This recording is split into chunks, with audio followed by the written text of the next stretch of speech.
Notícias estão explodindo, bombando nas principais manchetes do país inteiro. E eu faço questão de fazer aqui o trabalho de casa, né? Separar aqui as informações mais importantes, mais impactantes, para que você, inscrito aqui nesse canal, seja inscrito muito bem informado. Afinal de contas, né? Um cidadão bem informado jamais será escravizado. Gente, o vídeo tá lotado de novas informações fresquinhas que acabaram de sair do forno. Não esqueçam, por favor, de se inscrever no canal, ativar o sininho das notificações e compartilhem o vídeo o máximo possível que vocês puderem. E olhem só, logo a primeira informação do vídeo, essa é uma informação na tela, gente. Dentro da Globo News, o Hélio Lopes, ó, que grande aliado do Bolsonaro, que tá sempre ali juntinho do Bolsonaro, fez essa publicação e ó, já ficou clara a motivação dessas condenações, não dá mais para esconder. Ou seja, próprio jornalista dentro da Globo News afirmando que tudo isso que está acontecendo dentro do STF parece mais uma vingança, revanchismo. Gente, isso sendo dito dentro da própria Globo News. Será que o Pix caiu hoje? Tá aqui, gente, tá? No meu ponto de vista, jornalista dentro da Globo News detonando, tá? Detonando sem piedade decisões de ministro do STF. Que ministro será esse? Assistam. Esse caso levanta uma discussão sobre penas que podem ser exageradas, né? Pois é, o caso da Débora, ele traz uma força simbólica, né, o que trouxe de volta essa discussão. Mas é uma discussão que tem vindo desde os primeiros condenados do 8 de janeiro, né, que pegaram inclusive 17 anos, mais do que era. Então, penas que são muito altas. Por quê? Porque essas pessoas estão levando penas que muitas vezes assassino não levou no nosso país, né? Pessoas que estavam lá, ninguém diz que eram mandantes, óbvio que não eram nada disso, eram pessoas totalmente manipuladas ali, totalmente levadas por uma indignação, mas coordenadas por outros. Pessoas que, uma vez presas, bom, primeiro, foram julgadas direto pelo Supremo, né? Não puderam ir na primeira instância, ou seja, não tem recurso para o que foi julgado com eles. Então eles recebem a pena, diferentemente de tantos outros criminosos desse país, não tem a quem recorrer, acabou a linha para eles. No caso da Débora, mãe de filhos crianças, presa preventivamente desde o primeiro dia, sem poder cuidar dos seus filhos. Então é a justiça agindo com o máximo rigor, com a máxima dureza, da forma mais estrita possível com essas pessoas. E o que isso fez? Qual é o resultado prático, político, social, desse tratamento duro, quase revanchista que o Supremo deu a eles? Fortaleceu o discurso do Bolsonaro. É por conta disso que a ideia da anistia não vai embora. Porque você está vendo pessoas comuns que não tinham a menor ideia do que estavam se metendo, levando 17, levando 14 anos de prisão. E isso gera uma simpatia com essas pessoas, uma empatia com essas pessoas e muita gente do Brasil, não só entre bolsonaristas. Então isso fortalece um projeto, por exemplo, de anistia, e demandam, portanto, que a sociedade olhe para elas e impõe esse tema como discussão. Me parece que o Supremo, na figura e na pessoa do Fux agora, começou a perceber isso. E levantou essa ressalva, levantou esse receio. Olha, as penas podem ter sido excessivas lá atrás, né? Muito bem explicado, né, gente? Realmente o Fux foi quem levantou essa bandeira, né? Tipo assim, olha, como assim, gente? A gente tem uma... É mais ou menos assim, a gente tem uma Elise Matsunaga que fez o que fez com o marido, né? Foi tão... Eu não posso nem... Né, gente? Foi um crime tão violento que eu não posso nem mencionar aqui no canal. Aí, do outro lado, você tem uma mulher que sujou uma estátua com batom que pega, o quê? 14 anos. Então, assim, próprios, né, não só o ministro Fux, né, porque a gente tem informação, inclusive divulgada pelo jornal o Globo, de que além do ministro Fux, do Luiz Fux, tem outros ministros também indicados pelo PT, que estão, assim, inconformados com essa questão do Alexandre de Moraes, né, querer 14 anos de prisão para essas pessoas, 17 anos de prisão para essas pessoas. Tem informação divulgada pelo jornal o Globo, além aqui, ó, desse comentarista da Globo News, né, jornal, a editorial lá do jornal Globo, dizendo, olha, tem outros ministros, além do Luiz Fux, que estão inconformados com essas decisões do Alexandre de Moraes aí de dar 14, 17 anos para essas pessoas, né, do 8 de janeiro, gente. Então, hoje aqui, tá aqui, esfregou na cara, né, e outros jornalistas ali, militantes esquerda, assistindo, ele fazer seu comentário aqui, ou seja, tá exacerbado, tá exagerado essas penas que vem ali do STF para essas pessoas. Continuando aqui com as informações, gente, tá? Deixa eu trazer aqui uma bomba gigante que explodiu nesse dia de hoje, que envolve o ministro do STF, Flávio Dino. Procurador-geral do Maranhão. Disse pra vocês que era um procurador-geral que não era o Paulo Gonet. Se fosse Paulo Gonet, vocês acham mesmo que essa notícia está sendo noticiada? Eu acho que não. Procurador-geral do Maranhão fala em possível atuação criminosa de assessores de Flávio Dino. Vamos entender aqui a matéria divulgada pela Revista Oeste. O Procurador-geral do Maranhão, tá, Valdênio Caminha, apresentou ao Supremo Tribunal Federal, tá, e à Procuradoria-Geral da República uma denúncia sobre uma possível atuação criminosa de 2 assessores do gabinete do ministro Flávio Dino, tá? Valdênio Caminha afirmou que Túlio Simões e Lucas Souza, do gabinete de Flávio Dino, acessaram indevidamente o sistema interno da Procuradoria Estadual, onde estavam licenciados com o objetivo de embasar uma ação judicial no STF. As informações são do jornal O Estado de São Paulo, gente. Mais uma vez o Estado de São Paulo sendo uma pedra no sapato aí do Lula e dos coleguinhas do Lula, né? Essa ação, promovida pelo partido Solidariedade, foi protocolada contra o governo estadual, liderado por Carlos Brandão, do PSB, por nepotismo. O relator do caso é o ministro Alexandre de Moraes, no STF. Os assessores negaram irregularidades, alegando terem consultado apenas documentos públicos. Denúncia envolve aliados de Flávio Dino. Até o momento não houve respostas do ministro Flávio Dino, do STF ou do PGR do Estado do Maranhão em relação às acusações. Ainda segundo o jornal Estado de São Paulo, documento foi submetido ao Supremo por Valdênio Caminha na última terça-feira, dia 25. Então, esse documento está tramitando. No centro da disputa está Otelino Neto, aliado de Flávio Dino, cuja esposa Ana Paula Lobato ocupa a vaga de suplente de Flávio Dino no Senado desde 2023. O procurador-geral do Maranhão enfatizou que somente uma investigação realizada pelo PGR e pelo STF chegará a minúcias desta possível atuação criminosa. Os acessos dos assessores ao sistema eletrônico de informações foram fornecidos pela Agência de Tecnologia de Informação do governo maranhense. Simões e Souza foram cedidos ao gabinete Dino no ano anterior. Histórico de acusações e desdobramentos. Tem histórico, gente. É muito mais grave do que a gente imaginava. Em dezembro, o Procurador-Geral do Estado recebeu denúncias contra Otelino Neto entre 2006 e 2008. Por comércio ilegal de madeira. Um inquérito da Polícia Civil indicou fraudes, mas o caso não avançou. Por que será que não avançou, né?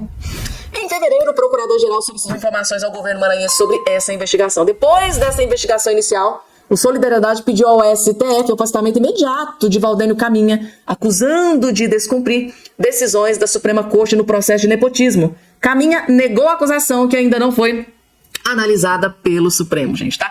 Escândalo envolvendo, né, o nome do ministro do STF,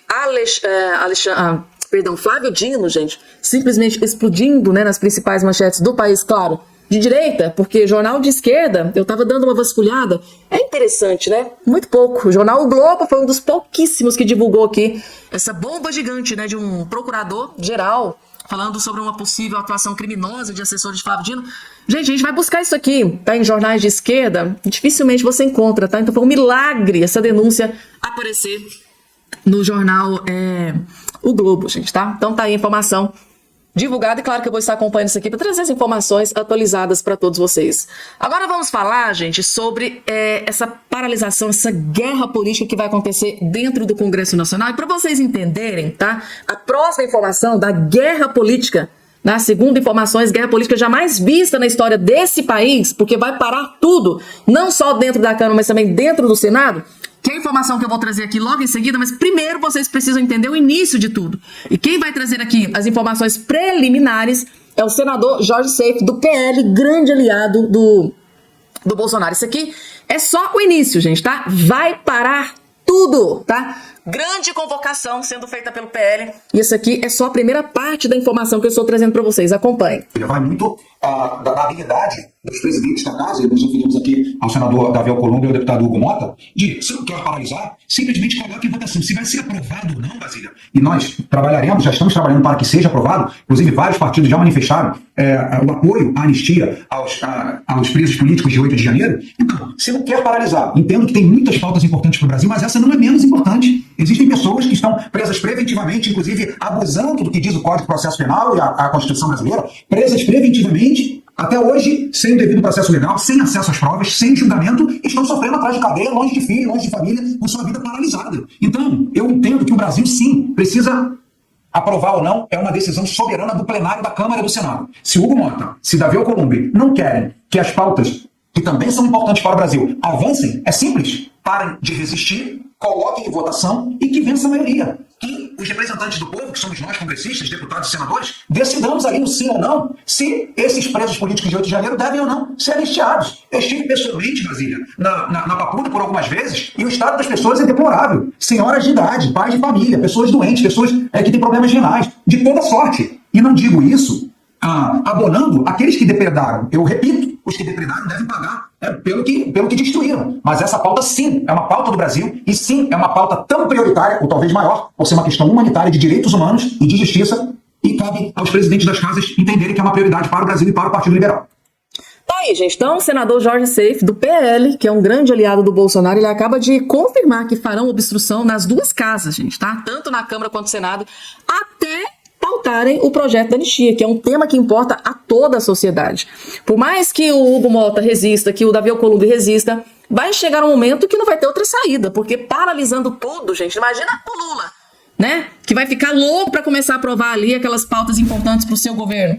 Vai ficar completamente inviável, tá? Ficar sem votar, sem apreciar absolutamente nada. Vai chegar um momento em que eles vão ter que ceder. Olha, não está sendo nada apreciado, nada está sendo votado, nada está sendo aprovado porque a oposição está fazendo obstrução, está parando tudo. Então vai ter um momento em que eles vão ter que sentar, vão ter que negociar. E esse projeto da anistia, gente, não tem outro fim a não ser colocado para votação e ser aprovado, porque, segundo informação de bastidores, já tem voto mais do que suficiente para aprovar o projeto da anistia. Então tá aqui Jorge Seife afirmando que vai sim ter grande obstrução, vai parar tudo dentro do Congresso Nacional, tanto na Câmara quanto no Senado. E para completar, outra informação divulgada aqui, ó, pelo portal de notícias Metrópole, gente, tá? Vai começar uma das maiores guerras políticas dentro do Congresso Nacional. E o buraco agora é mais embaixo, gente. Agora é mais grave do que a gente imaginava. Com o Bolsonaro réu, oposição no Congresso quer emplacar guerra política. Por que, Fabiana, guerra política? Vou explicar para vocês. Uma ala da oposição dentro do Congresso Nacional, tá? Trabalha para emplacar uma guerra política que mira o Supremo Tribunal Federal. Depois que a primeira turma tornou o ex-presidente Jair Bolsonaro réu por tentativa do suposto golpe de Estado, o grupo político da oposição na Câmara dos Deputados tem 3 frentes montadas. Então, são 3 frentes que estão sendo montadas para derrubar toda essa questão do Bolsonaro no STF. Vamos lá. Primeira, tá aqui, ó. O grupo político da oposição na Câmara tem 3 frentes montadas. A busca por apoio ao projeto da lei, do projeto da lei da anistia aos envolvidos do 8 de janeiro, e a proposta de emenda à Constituição, a PEC, para acabar com o foro privilegiado, além de uma obstrução, né, nos trabalhos da casa, que até o momento não ganhou musculatura. Foi o que o Jorge Seife acabou de dizer, que ele confirmou sim que vai ter obstrução. Ou seja, então essas são as 3 frentes. Depois que o Bolsonaro tornou réu, isso aqui ganhou força. Ou seja, tá virando ali uma guerra política dentro do Congresso Nacional. Então, a primeira frente é o projeto da anistia. O segundo projeto, votar aquele projeto, né, da PEC, proposta de emenda à Constituição, e acabar com o foro privilegiado. Aí, gente, acaba com essa farra do boi, do STF ter que julgar, né, como diz o Marco Aurélio de Mello, né, o STF julgando ex-presidente. Isso é deplorável. Então, assim, isso já acaba com essa questão do STF julgar ex-presidente, que foi mudado agora recentemente, e a obstrução nos trabalhos da casa. Então, essa é a terceira manobra, né, montada ali pelo Congresso Nacional. Na próxima terça-feira, o líder do PL, né, o Sóstenes Cavalcantes, tem uma reunião marcada com o presidente da Câmara, Hugo Mota, e tá todo mundo nessa incógnita, né? O Hugo Mota, que ficou ali praticamente uma semana viajando com o Lula. Como é que vai estar a cabeça do Hugo Mota nessa próxima semana? É a maior dúvida desse momento, tá? Então tem reunião marcada para a próxima terça-feira para pedir providências para o andamento do projeto da anistia, afinal de contas, né? Bolsonaro teve reuniões com o Hugo Mota lá atrás, ele sinalizou que poderia colocar para votação e agora ele está sendo cobrado. Tá? E Sóstenes promete levar outros líderes com ele para demonstrar apoio e fazer com que Mota no Colégio de Líderes na quinta, né, e o debate sobre o andamento da proposta. O líder do PL diz que caso Mota não tome providências sobre o PL da anistia, o seu partido, que é o maior da casa, com 92 deputados, vai obstruir todos os trabalhos na Câmara, incluindo plenário e comissões. Nesta semana, o PL, o Novo e os líderes da oposição tentaram emplacar o início da obstrução da Câmara, mas houve falhas no movimento, não teve êxito. Mas, segundo ele, na próxima semana vai estar tudo ok. Então tá aí, gente. Essas são as frentes. Estão tendo sim, gente, tá? Dificuldades para essa questão da obstrução. Estão tendo sim dificuldades mas estão prometendo, a partir dessa próxima semana, emplacar uma guerra política e, segundo eles, vão parar absolutamente tudo dentro do Congresso Nacional.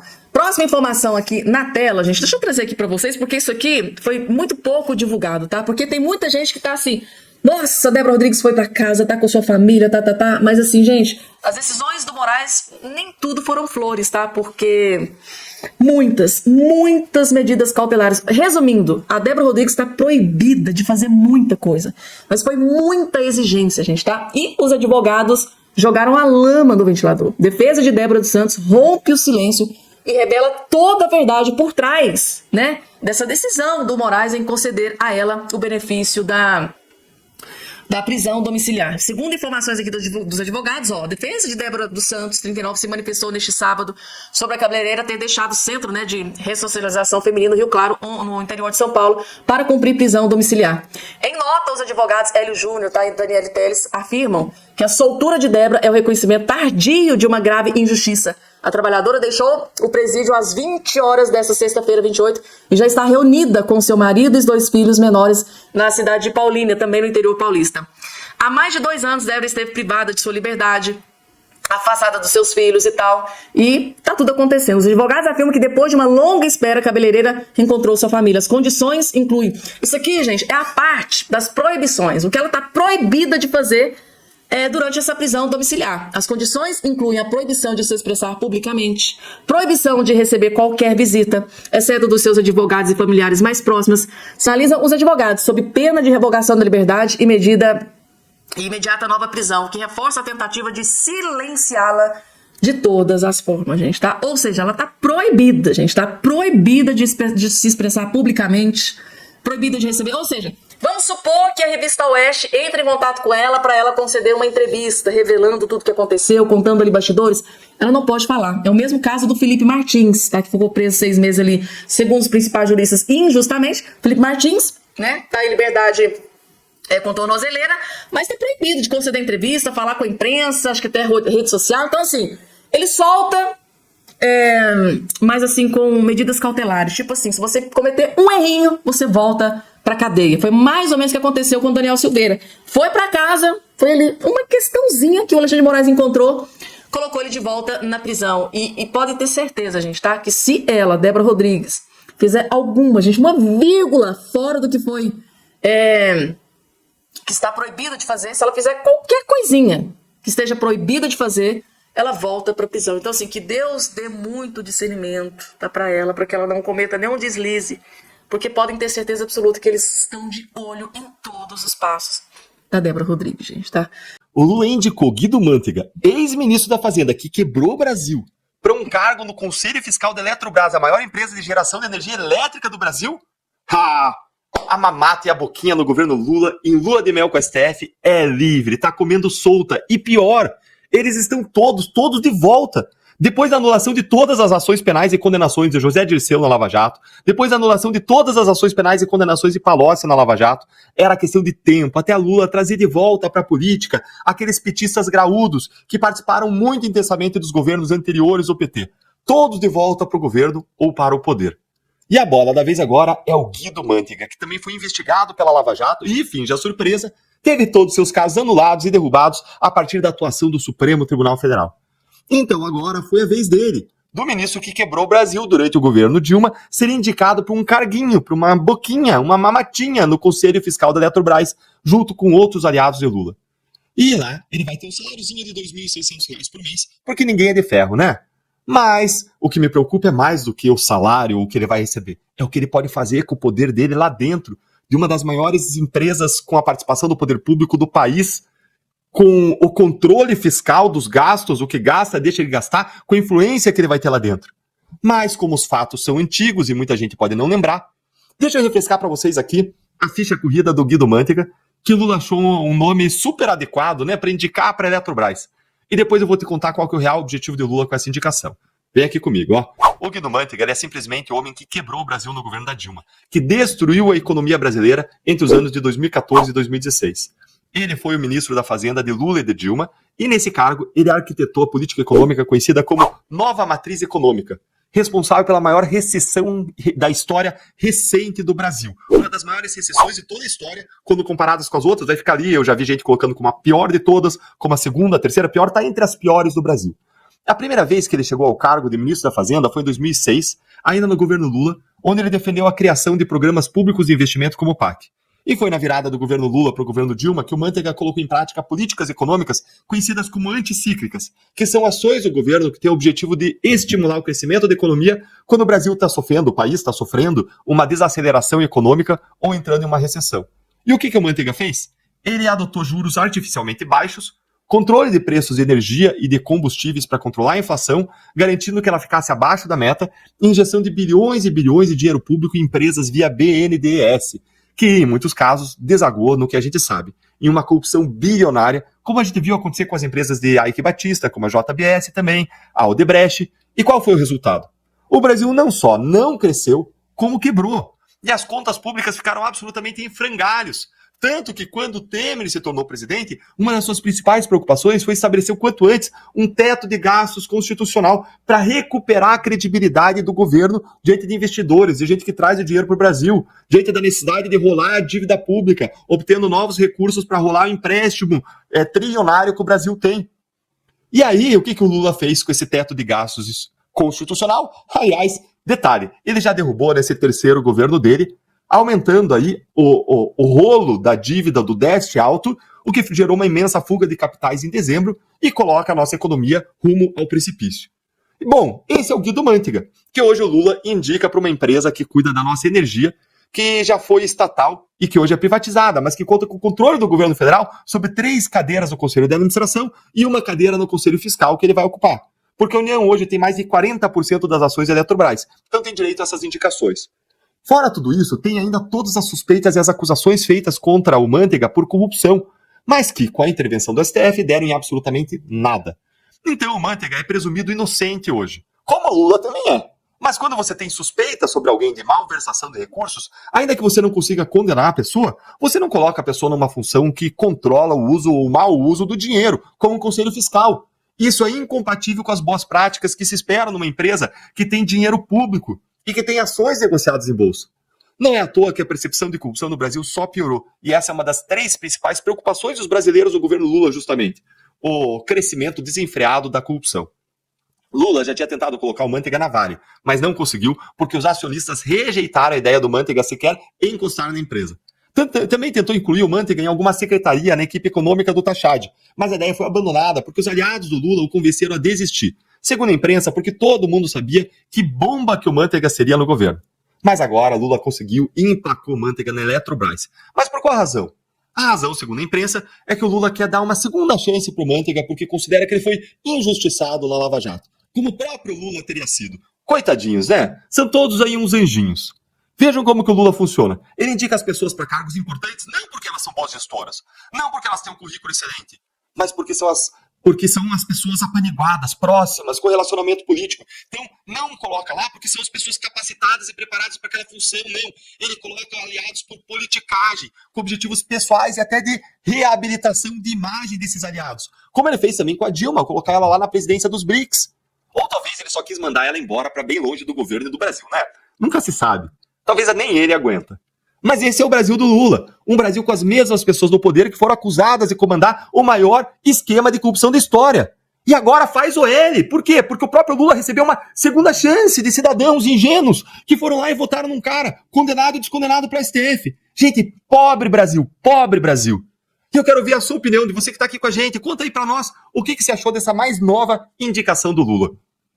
Pessoal, logo de cara, deixa eu trazer para vocês aqui o seguinte, tá? Acaba de ser revelado um novo alvo de Alexandre de Moraes. A mais nova vítima de Alexandre de Moraes, gente, tá? Novo alvo a ser destruído pelo ministro do STF, Alexandre de Moraes. Bomba gigantesca. Vejam só quem é o novo alvo do Moraes. Alexandre de Moraes acaba de fazer uma nova vítima. Como se não bastasse a perseguição política contra o Bolsonaro no STF, agora o Alexandre de Moraes determinou que Deltan Dallagnol também será julgado pelo Supremo. Mas Gui, como assim? O Deltan já foi cassado, não é mais deputado, ele não tem foro privilegiado para ser julgado no STF. A lei não permite. Pois é, mas não esqueça que o Alexandre de Moraes já jogou a Constituição no lixo e faz o que ele quiser. Ele determinou que a ação do Flávio Dino contra o Deltan por calúnia, difamação e racismo deve ser julgado no STF e não na primeira instância. Essa ação aconteceu porque enquanto Flávio Dino era ministro da Justiça, o Deltan afirmou em uma entrevista que o então ministro Dino teria feito um acordo com o crime organizado para subir o Complexo da Maré, no Rio de Janeiro. E por isso, Dallagnol foi processado por Dino por suposta calúnia. Acontece que o próprio Alexandre de Moraes havia decidido no ano passado que esse processo não deveria ser incluído no inquérito das fake news e nem ser julgado no STF, mas sim em primeira instância. E agora ele mesmo se contradiz. Isso prova que o Deltan continua incomodando os donos do poder, mesmo sem mandato, apenas com seus argumentos brilhantes e suas redes sociais. A verdade é que o Alexandre de Moraes odeia ver o seu poder ameaçado e vai fazer de tudo para calar e amedrontar os seus opositores. Se você acha um absurdo essa decisão do Alexandre de Moraes e apoia o Deltan Dallagnol, siga aqui embaixo os nossos perfis para a gente poder continuar. Aí, gente, tá? Mais uma vítima, né, do Alexandre de Moraes, agora Deltan Dallagnol, gente. Pode ter certeza absoluta que, em se tratando de Alexandre de Moraes, ele vai até as últimas consequências, tá? Porque quando ele quer derrubar e destruir alguém, ele vai até o último. Vocês estão vendo aí o caso do Bolsonaro, é um exemplo clássico, né? Parece até algo pessoal, né? Quando ele quer ali Daniel Silveira, Bolsonaro, quando ele casqueta que ele quer derrubar e destruir alguém, vai sim até as últimas consequências, né? Que os anjos protejam aí nosso pessoal da direita, porque vai precisar e muito, gente. Próximo.